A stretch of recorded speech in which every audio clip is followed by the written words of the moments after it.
এই ইউনূসের সাথে আগের রাষ্ট্রনায়কদের মধ্যে পার্থক্য, যে মানুষ জনগণের ভালোবাসা পেয়ে ক্ষমতায় বসে জনগণের সাথে গাদ্দারি করে, আমেরিকার সাথে বৈধ অবৈধ অসম চুক্তি করে বাংলাদেশের স্বাধীনতা সার্বভৌমত্ব লুণ্ঠন করে আমেরিকার হাতে তুলে দেয়, তার সম্মান নিয়ে যাওয়ার কোনো অধিকার নাই।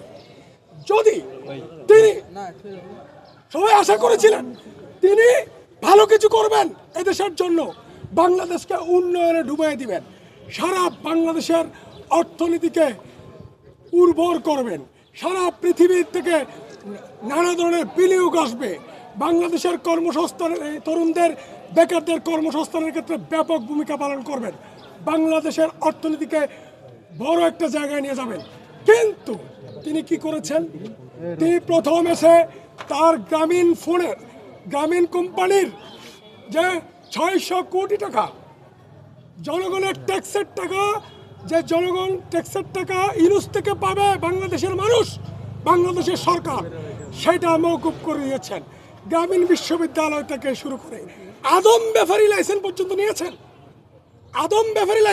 নিয়েছেন, এটা কত বড় দুর্ভাগ্যজনক বাঙালির ইতিহাসে, যেখানে বাংলাদেশের কোনো রাষ্ট্রনায়ক ব্যক্তিগত সম্পত্তি করার ক্ষেত্রে খুব সতর্ক ছিলেন।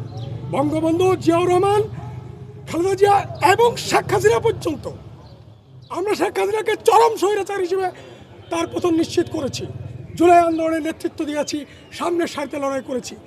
আমরা কখনো আশা করি নাই, বাংলার জনগণ কখনো আশা করে নাই ইউনূসের মতো একটা সুদখোর, একটা মার্কিন দালাল বাংলাদেশের মানুষের সাথে বিশ্বাসঘাতকতা করবে, একটা মব রাজ্য প্রতিষ্ঠা করেছে। এই ঢাকা বিশ্ববিদ্যালয়ের মতো একটা উন্মুক্ত প্রগতিশীল জায়গায় আমি নিজে এখানে ঢুকতে ভয় পেতাম। এই মব রাজ্য কে তৈরি করেছে? ইউনূস এবং ইউনূসের উপদেষ্টা তৈরি করেছে।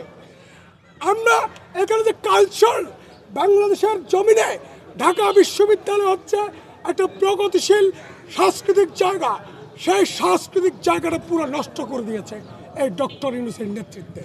ঢাকা বিশ্ববিদ্যালয়কে একটা পক্ষের, একটা গোষ্ঠীর সম্পদ পালানোর অপচেষ্টা চালিয়েছে এই ডক্টর ইউনূস সরকারের নেতৃত্বে নিয়াজ স্যার। ঠিক আছে, সুতরাং আমরা মনে করি, আমি কেন কুশপত্রিকা দাহ করলাম, এখানে আমি লিখেছি বাংলার দ্বিতীয় মির্জাফর খ্যাত দেশদ্রোহী আমেরিকার দালাল।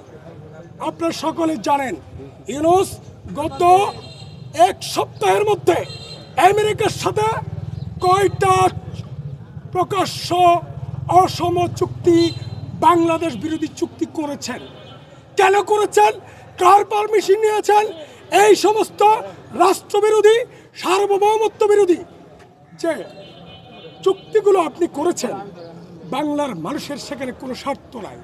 আপনি চট্টগ্রাম বন্দরকে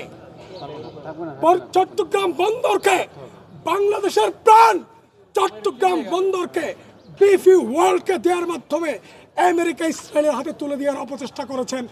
বন্দরের চট্টগ্রামবাসী, বাংলাদেশের মানুষ সেটা রুখে দিয়েছে। এইভাবে তার প্রত্যেকটা চুক্তি একটু পড়ে দেখেন, এই চুক্তিগুলো